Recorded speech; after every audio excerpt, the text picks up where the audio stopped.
Eu mudo eles conforme o humor. Mas normalmente eu uso lente de contato mesmo, não uso muito óculos, não. Pessoal, agora que tá gravando, vocês podem colocar aí nome, número e se é do 3A, do 3B no nosso chat. Turma, também eu vou pedir a participação de vocês na aula, tá? Então, a Sara colocou o nome e foi embora, olha que maravilha. Dá para ver tudo isso, viu, gente?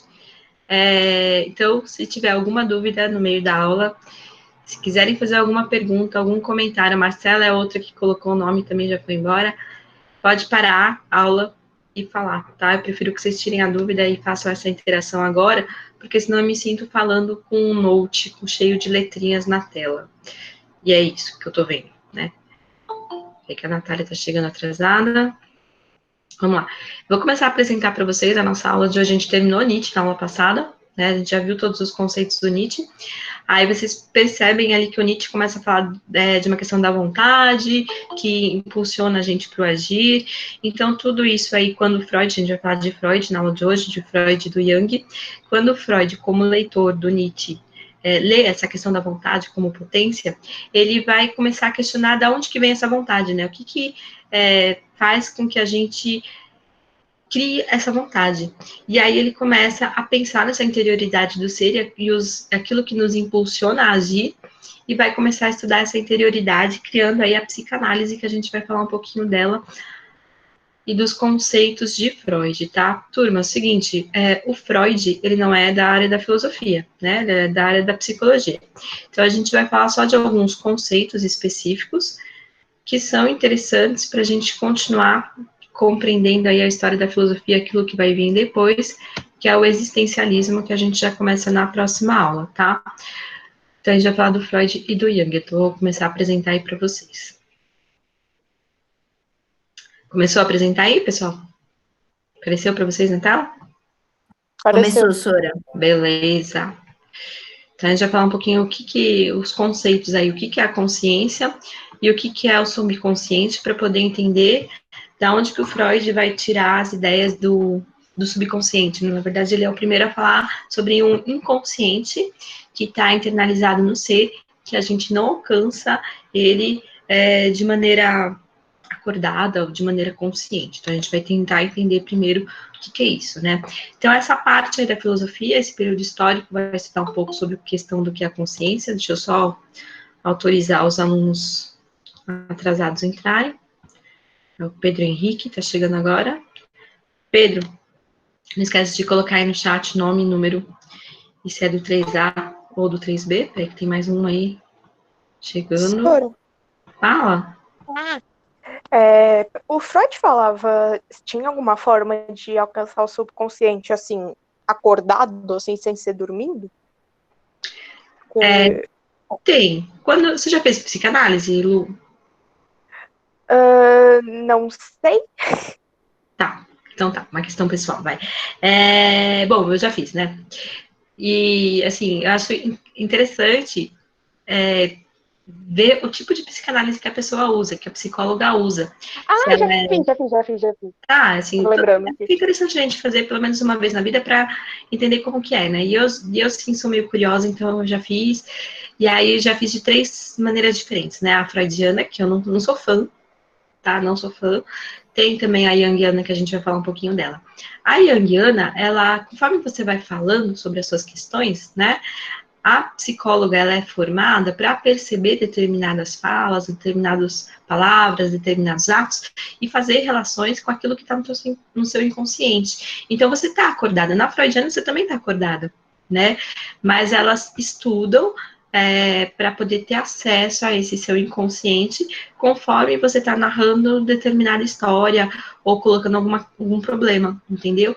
Aqui eu mais concordo, sim, mas é uma questão pessoal, é a linha existencialista, que é a linha que a Elaine usa, tá? A Elaine, a nossa orientadora, ela é da linha existencialista, que usa muito a filosofia existencialista do Sartre, que é o nosso próximo tema. Então, tem sim como acessar esse nosso inconsciente de maneira acordada. É que muitas vezes a gente mesmo não consegue acessar ele, né? É muito difícil, aliás, por isso que tem uma pessoa que é estudada, é formada para isso, para poder acessar o nosso inconsciente. É difícil, né? Tanto é que grande parte Eu das... ia perguntar. Desculpa, Oi, Lu? continua, desculpa. Eu ia falar um negócio, mas eu achei que você já tivesse terminado. Não, é que grande parte das psicólogas que eu conheço, a própria Elaine, elas têm também o próprio psicanalista, para poder compreender, né? Porque não tem como você acessar. Porque quando você faz uma interpretação sua mesmo, você está interpretando exatamente por aquilo que você está buscando. Então não tem muito sentido, você cai num solipsismo, né? Assim, um paradoxo. Então, entendeu? Pode falar. Uhum. Não, eu ia perguntar se isso não ia também mais já para uma linha mais consciente, assim, porque é você falando, você tem noção, assim, do que você está falando, não é um negócio tão, qual é o nome? Interiorizado. Sim, mas os nossos atos que a gente tenta compreender também foram feitos conscientemente, né? Só que a gente não entende por que a gente agiu daquela maneira, ou por que a gente tem determinados pensamentos, imaginações ou fantasias conscientemente. Então, nessas falas, nessas colocações, eles percebem algum ponto ali do inconsciente que você consegue buscar. Né? A linha da psicanálise freudiana, você está acordado, mas ele acaba levando você a acessar esse inconsciente através de um método aí estudado pela linha da psicanálise freudiana. Entendeu? Sabe? Então, Uhum. então vamos lá aos conceitos. Eu acho essa parte super interessante. Embora ela não seja estudada muito na faculdade de filosofia, né? A gente só estuda mais os conceitos, a parte histórica, essa construção, a gente não estuda os métodos, né? De fazer uma análise, por exemplo. A gente não tem esse estudo na faculdade de filosofia, tá? Então aqui a gente vai trabalhar mais os conceitos, tá? Então vamos lá, o que seria a consciência? Quais são as questões que eles colocam nesse período?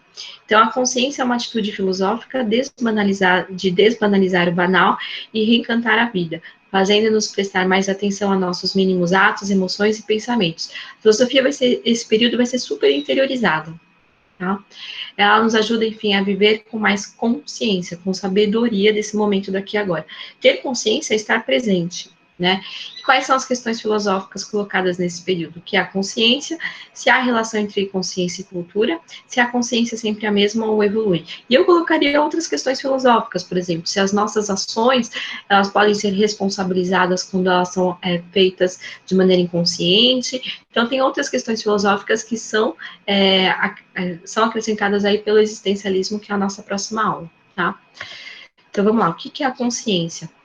Então, não é simples conhecer nem explicar o que é a consciência, pois dependemos justamente da consciência para poder falar sobre o que é a consciência. A gente vai usar como se a gente fosse falar sobre o que é a razão. A gente depende exatamente da nossa razão para poder falar sobre o que é a razão. Então, existe uma certa recursividade em saber que se sabe, em sentir que se sente. Enfim, ser consciente de que é consciente. E olha só que coisa bacana, a gente começa a perceber as nossas limitações, né? Porque para falar do que é a consciência, a gente precisa da consciência. Para falar o que é a razão, a gente precisa da razão, mas a razão e a consciência têm um certo limite. Então a gente não tem nunca certeza de que se abarca todo o conceito do que é a razão e o que é a consciência. Deu para entender isso? Pessoal, vocês estão acordados? Tudo? Entendi. Ah, Eu sim. beleza. Uhum. Óbvio. Então, o que pode ser mais difícil do que saber o que sabemos? O que pode ser mais grandioso por fato de entender que ter consciência torna possível e mesmo inevitável a nossa interrogação sobre a própria consciência. E ter o uso da razão, a gente pode interrogar sobre a própria razão. Por exemplo, um animal qualquer, meu cachorro, o Boris, né, estava dormindo aqui, agora acabou de sair. Ele tem, por exemplo, o pensamento, mas ele não chega ao ponto de pensar sobre o próprio pensamento. Só o ser humano, pelo fato de ser o único animal racional, é capaz de reconhecer que tem esse pensamento, é capaz de reconhecer que faz o uso da razão e da consciência e questionar sobre a própria consciência e sobre o próprio uso da razão. E a filosofia surge exatamente disso, né? Desse questionamento. Então, a consciência costuma ser entendida, portanto, como um fenômeno ligado à mente, esfera em que ocorrem diversos processos psíquicos. E o que são esses processos psíquicos na mente? Que é o pensamento, imaginação, emoção, a memória, o conhecimento, tem diversos processos psíquicos que ocorrem aí na nossa mente, né? E o interessante é que alguns processos psíquicos a gente tem controle, outros não. Por exemplo, a imaginação e a memória, a gente não tem controle, né? A imaginação, por um lado, sim, por um outro lado, não. Na imaginação criativa, sim. A memória, a gente consegue guardar coisas que a gente gostaria de esquecer e esquece coisas que a gente gostaria de lembrar. A gente não tem esse controle próprio da nossa memória, né?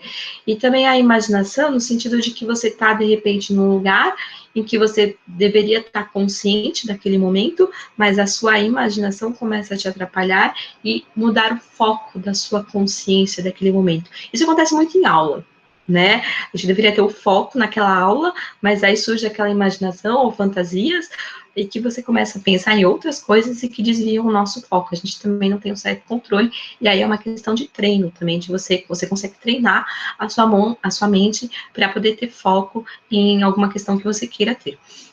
Então, para vários estudiosos, nada caracteriza mais o ser humano do que essa consciência, do que essa mente, esses processos psíquicos, pois é ela que nos permite estar no mundo com algum saber, com consciência, né? Como assinala aí o paleontólogo e filósofo francês Pierre Teilhard de Chardin, que eu coloquei para vocês a frase dele, que é a seguinte: o animal sabe, mas certamente ele não sabe que sabe. De outro modo, teria há muito multiplicado invenções e desenvolvido um sistema de construções internas. Consequentemente, permanece fechado para ele todo o domínio do real, no qual nos movemos. Em relação a ele, ao animal, né, por sermos reflexivos, não somos apenas diferentes, mas somos outros. A gente consegue diferenciar o nosso mundo do mundo do animal. Não só simples mudança de grau, mas mudança de natureza que resulta de uma mudança de estado. Então, o ser humano ele consegue ter o domínio do real, usar essa mente, processos psíquicos para modificar o meio que a gente vive e se sentir mais confortável no mundo, né? Os animais não têm essa capacidade de modificar o meio que vive para se sentir confortável. Tudo o que eles fazem é pensando na questão da sobrevivência ou então da sua própria natureza. A formiga não constrói um formigueiro de 4 andares e com churrasqueira na laje, né? Por exemplo, para poder se sentir mais confortável no formigueiro. Primeiro que ela ia ter trabalho de acender o carvão, tal, não sei o que, mas a gente consegue fazer esse tipo de construção e modificar o ambiente para poder se sentir mais confortável no mundo, tá? Esse exemplo da formiga foi péssimo, mas tudo bem. Então, continuando aí com os nossos slides, tem uma outra frase também do Pierre Teilhard, que é: sentir o que acontece quando o ato de aprender algo modifica seu ser, os processos físicos, químicos que ocorrem dentro do seu cérebro, e a presença jamais descansa, desde o despertar até o dormir. A gente é um ser consciente desde o momento que a gente acorda até o momento que a gente dorme. Tá, mas e nesse período que a gente está dormindo até o acordar? O que acontece com essa nossa consciência? Como que ela trabalha? Então, a presença dessa consciência deve estar aí, senão você também não está. Foi o que eu falei, o foco muda, e isso dá para a gente treinar também, para poder manter o foco em determinado ponto que a gente queira guardar mais na nossa memória. E dá para treinar a memória também, tá? Então, consciência e identidade. No processo de conhecer, a consciência seria o padrão mental unificado que se forma quando se conjuga um sentimento de si, e o objeto que se percebe se torna conhecido. Sem sensação, sentimento de si, não há consciência. E o interessante é que quando você, por exemplo, os mapas mentais que eu peço para vocês fazerem, os mapas conceituais, quando você faz ele de uma maneira que você desenha, né, o fato de você estar desenhando e trabalhando com uma outra parte do seu cérebro, e tudo isso é estudado, faz com que você guarde aquela matéria de uma maneira muito mais firme em sua memória, e que você consiga acessar aquela memória quando você lembra daquele desenho. Né? Então, o mapa conceitual que eu passo não é à toa, tem todo um estudo que mostra que você relacionar o aprendizado com algum tipo de sensação, com algum tipo de emoção, facilita na memorização daquele aprendizado. Né, se torna mais consciente de si mesmo, de como eu aprendo, como que eu acesso essa minha memória. Então, isso tudo vai fazendo a construção da sua própria identidade do conhecimento de si, tá? Tem gente que aprende mais falando, né, na hora de estudar. Eu lembro que eu fazia muito isso, eu gostava de dar aulas para as minhas bonecas, ou para o meu cachorro, né? Então, você falando, você expondo aquilo, você aprende também de determinada maneira. Tem gente que aprende mais ouvindo, então, através de gravações, também aprende mais. Ou tem gente que aprende mais através de imagens. Então, você tem que conhecer aí qual que é o seu tipo de aprendizado e relacionar aquele sentimento ou aquela emoção com aquela disciplina. E isso trabalha muito com questão de professores, né? Professores que mexem mais com a nossa emoção, com nossos sentimentos, que têm aulas mais que ele se expõe mais como um ser humano, a gente acaba guardando muito mais. Eu lembro de professores fantásticos na minha vida. Não que eles tivessem uma aula show, mas que alguma coisa que ele estava falando ali trabalhava com a minha emoção, com o meu sentimento também, que fazia que isso perdurasse mais na minha memória e que eu pudesse acessar essa memória também, lembrando daquele sentimento. Então, tudo isso está relacionado aí com o nosso inconsciente também, tá? Então, vamos para o Freud aí, que ele vai falar um pouco desse inconsciente pessoal. Ele é leitor de Nietzsche, né, e vai trabalhar muito alguns conceitos aí do Nietzsche. Então, Freud, ele rejeitava a identificação entre consciente e psiquismo, né, que seria o conjunto dos processos psicológicos. Para o Freud, a consciência não é só esse conjunto de processos psicológicos que a gente viu, de imaginação, memória, fantasia, tem muito mais além disso. E aí, ele vai tentar estudar o que é esse além. Então, ele é o primeiro a falar em inconsciente, tá? Então, a maioria das pessoas tende a pensar que não existe nada mais em suas mentes além daquilo que sabe, que são seus pensamentos, imagens e recordações. Ou seja, tendemos a acreditar, no fundo, que consciência e mente são a mesma coisa, e que a mente pode conhecer tudo e se empreender um trabalho devido para tal. A gente é só aquilo que a gente apresenta ser. Para o Freud, não. Para o Freud, a gente tem muito mais além daquilo que a gente apresenta ser, né? Então, Freud afirma que a maior parte de nossa vida psíquica é dominada pelo que chamou de inconsciente. O que seria esse inconsciente? Para vocês entenderem o que é esse consciente e esse inconsciente, é bacana essa imagem aí do iceberg, tá? Então, segundo Freud, a ponta do iceberg, que é a menor parte de um iceberg, né? A maior parte do iceberg fica ali no fundo, seria o consciente, é aquilo que a gente mostra, é aquilo que a gente reconhece. Tem um aluno, quem que é? Silva Chanel Ribeiro. Vocês sabem, pessoal? É o Lucão, senhor. É o Lucão. É o Lucão. É o Lucão, viu? Lucão, chegando essa hora na aula, Lucão. Aula aí adentro, tem desculpa, você tá na tua casa, né? Tenta entrar no horário, poxa. Então, voltando lá pro iceberg, né? Então, a ponta do iceberg, que é a menor parte que a gente vê, é o nosso consciente, que são as nossas percepções, nossos pensamentos, é o estar aí no mundo. A gente está mostrando para todo mundo o nosso consciente, e a gente está consciente daquele consciente, tá? Do que são os nossos pensamentos e o que são as nossas percepções. Abaixo dessa ponta do iceberg aí, a gente já tem aqui o nosso inconsciente, né? Então, a primeira parte do nosso inconsciente, que eu falei para vocês, que nem sempre a gente consegue acessar de maneira consciente, afinal, a gente esquece de coisas que a gente gostaria de lembrar, e se lembra de coisas que a gente gostaria de esquecer, ou tem certos insights, né, ao longo do dia, você esquece de um sonho que você teve, por exemplo, mas um amigo seu fala, não sei o que lá, o elefante, aí você fala, sonhei com o elefante e tal, tem aqueles insights ao longo do dia.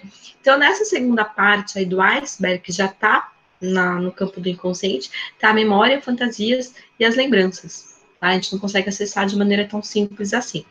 Mais profundo aí estão os nossos desejos, aqueles desejos que a gente guarda e esconde da gente mesmo e dos outros, né, por alguma questão moral, de repente, por algum recalque, e a gente já vai falar disso, né? Mais para baixo estão os nossos recalcamentos, que também são certos desejos que são barrados, e lá no fundo desse iceberg estão as pulsões inatas aí, que para Freud está ligado com a questão dos impulsos sexuais também, tá? E que são construídos no período da infância. Então, e desse processo do consciente, do inconsciente, ele também vai pensar na questão de como que funciona o nosso aparelho psíquico. E aí ele divide em id, ego e superego. O que é cada um deles? Vamos lá. O id, né, é a instância mais antiga do inconsciente da psique de um indivíduo. Está presente desde o seu nascimento e nele dominam as pulsões, isto é, os impulsos sexuais também, né, os desejos inconscientes mais primitivos e instintivos, então são desejos ligados à natureza, à impulsividade animal do ser humano, tá? Basicamente relacionados ao equilíbrio. O id seria o motor oculto do pensamento e da conduta humana. E aqui começa a surgir os problemas que os existencialistas vão colocar. Se o id é um motor oculto do pensamento e da conduta humana, aquela vontade de potência de Nietzsche, se eu agir por esse motor oculto, eu posso ser responsabilizado? Tá? Então, os existencialistas começam a colocar determinadas questões aí. Que, olha, eu agi, mas não foi pelo meu consciente, foi pelo meu inconsciente, foi por conta desse motor oculto. E aí os hospitais psiquiátricos e as cadeias psiquiátricas, prisões psiquiátricas também começam a surgir. Porque se a pessoa age por algum motor oculto que está ligado lá no ID, é sinal de que ela precisa de ser tratada de maneira diferente de uma prisão normal. E aí a gente vai cair lá em Foucault mais para frente, tá? Então percebam aí que o homem moderno, o homem contemporâneo está se moldando através dessa história aí do pensamento da filosofia moderna e contemporânea pós-Kant e principalmente pós-Nietzsche, tá? Aí o superego, o que seria esse superego aí, né? É uma outra instância também do inconsciente, está ali na parte de baixo, né, do nosso iceberg, mas se forma no processo de socialização da criança, principalmente a partir da interação com os pais e dos nãos. É quando a gente vai começando a podar aquelas nossas vontades, tá? Então, esses nãos que ela recebe, explícita ou implicitamente durante toda a sua infância. Esse conjunto de regras de conduta que a criança absorve de seu meio social, vai constituindo um núcleo de forças inconscientes, de novo, força inconsciente, que seria o superego, que reprime os impulsos inaceitáveis do id. Então, o id tem esse motor de vontade, esse motor de ação aí, que é inato, né, é do ser humano enquanto animal, da gente querer atacar, morder, voar, matar, ou fazer sexo por fim de procriação, e aí a gente tem um superego aí, que é aquele controle que os pais vão ensinando desde a infância, tá? A gente pode ver, por exemplo, o superego pensando, né, claro que é só um ser humano que tem, mas pensando nos animais, os impulsos sexuais dele não são controlados, né? Quem tem cachorro sabe que qualquer almofada basta, né? E aí tem essa criança também que começa a descobrir alguns prazeres corporais, mas para ela não tem isso na mente ainda como algo proibido. O sexo não é algo ligado ao pecado, é simplesmente um prazer em algum lugar do corpo que ela encontrou. E aí os pais começam a falar não, a podar, a falar que aquilo é feio, e ela acaba reprimindo aquele impulso sexual dela que ela tem e vai construindo o seu superego aí, tá? Que vai não permitir que aquele motor inato entre em prática, né? Então, o superego tem o papel de censurar e controlar nossos impulsos instintivos. Ele se expressa em nossa consciência moral e relaciona-se com o nosso eu ideal. Um outro exemplo claro também, para quem tem irmão mais novo, sobrinho e tal, é a questão de quando até uns 3 anos de idade, mais ou menos, eles brigam com algum colega, eles costumam morder, né, um ou outro. Isso é muito nosso instinto animal. É um instinto de defesa. E aí depois ele vai aprendendo através dos nãos que ele recebe, que aquilo é errado, né? Então é muito difícil você reprimir ou não esse instinto primitivo. É claro que tem que ser reprimido por uma questão moral e de socialização, né? Mas é bem complicado você pensar como o superego acaba influenciando, porque ele é o nosso filtro, tá? E o último aí, que é o ego, né? É a parte da ponta do iceberg. É o eu, é como eu me mostro, né? Então, a instância consciente e pré-consciente. Também faz parte ali da memória, das fantasias e da imaginação. Do aparelho psíquico. Ele interage com o mundo externo ao mesmo tempo que recebe as pressões das duas esferas inconscientes. Então, ele está dentro de mim, né? Esse ego recebe o meio externo, as minhas relações sociais, mas ele também, dentro dele, tem aquela pressão do superego falando, olha, isso não pode, isso pode, né? E o id ali no fundo falando, faz, faz, faz, faz. Então, o nosso sistema psíquico é bem complexo, segundo esses estudos aí do Freud, tá? Então, ele vai interagir, o ego interage com o mundo externo, ao mesmo tempo que recebe as pressões das duas esferas inconscientes, que é o id e o superego. É regido pelo princípio da realidade, ligado às condições de exigência do mundo concreto. O ego precisa lidar não apenas com as dificuldades da vida cotidiana, mas também resolver de maneira realista os conflitos entre os desejos internos, que são as necessidades de prazer imediato do id, e seu senso moral, que é o superego construído através daqueles nãos desde o início da infância. Freud também observou que quando não consegue enfrentar diretamente essas demandas conflitantes, o ego costuma empregar diversos mecanismos de defesa, pelos quais os conteúdos censurados pelo superego são reprimidos, mas acabam expressando-se de forma indireta na vida da pessoa, como atos falhos, sonhos e projeções. E o interessante é que esses mecanismos a gente vê muito acontecer, né, por aí.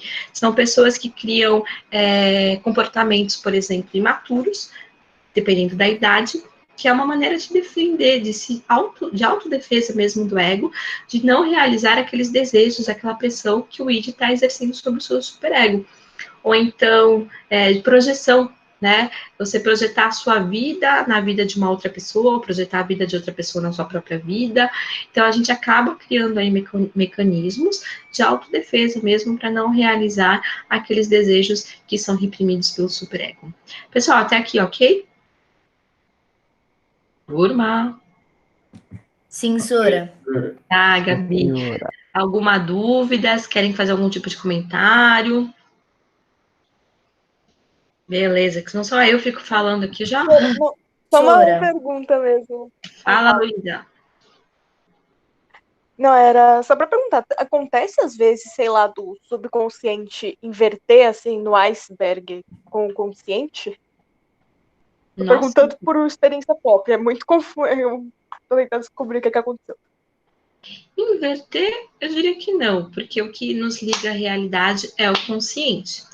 Mas o que que pode acontecer é o superego e o id atrapalharem esse consciente e as pessoas criarem mecanismos, claro que de maneira inconsciente, de recepção dessa realidade, né? De como você está recebendo essa realidade. Então, de repente, você faz um juízo absurdo de determinada situação e nem foi aquilo, né, que aconteceu, ou você começa também a criar projeções que não existem, então você pode sim criar essas confusões, que são as questões psíquicas que podem acontecer, né, e psicológicas também. Mas aí tem que investigar também se é uma questão química, porque aí é psiquiatra, né, só com medicamento resolve, são questões dos impulsos mesmo cerebrais, o que pode acontecer, né, tem um livro de um psiquiatra, eu não vou conseguir lembrar o nome dele agora, que eu li, que tinha por exemplo, um senhor já, que acreditava que a sua mulher era um abajur, né, chegou a esse ponto, ele brigava tanto com ela, colocava ela tão, assim, no questão materializada, que ele olhava para ela e via um abajur, então, mas aí já era um processo químico mesmo, cerebral, um psiquiátrico, né, e também tem como resolver, quando ainda nesse processo não chegou ao ponto de ser químico, não psiquiátrico, com psicólogo, sim, e análises feitas por psicanalistas. Então, aí depende de que ponto de loucura que essa pessoa chegou também, Luísa. Loucura não no sentido negativo, né? Que ponto de não normalidade, vamos dizer, se é que existe algum normal, entendeu? Uma pessoa normal no mundo. Entendeu? Mas foi interessante a pergunta. Gostei. Vou até conversar mais com ela sobre isso com a Elaine depois para ver direitinho. Mas gostei da sua Se pergunta. você quiser depois ouvir uma história que eu tenho pra contar de uma inversão dos dois, Sora, eu Oi? adoraria. Teve uma vez que pra mim inverteram o subconsciente e consciente, por isso que eu perguntei. Pode Porque ser que não é divertido. pode ser sim que aconteça, mas aí eu tenho que ver mais isso com a Elaine, assim. Mas eu achei super interessante a sua pergunta. Gostei. Fala, Joca. Joaquim, quer falar? Não, Juan. Ah, Juan, pode falar, Juan. Então, tipo, só pra eu ver se eu entendi. Então, quando você tá sonhando, então o que tá agindo na sua cabeça é o id e o superego, certo? Quando a gente tá agindo acordado também. Pera, então, tipo... Não, mas, por exemplo, é que quando a gente tá acordado, os três estão em conjunto, então. Sim.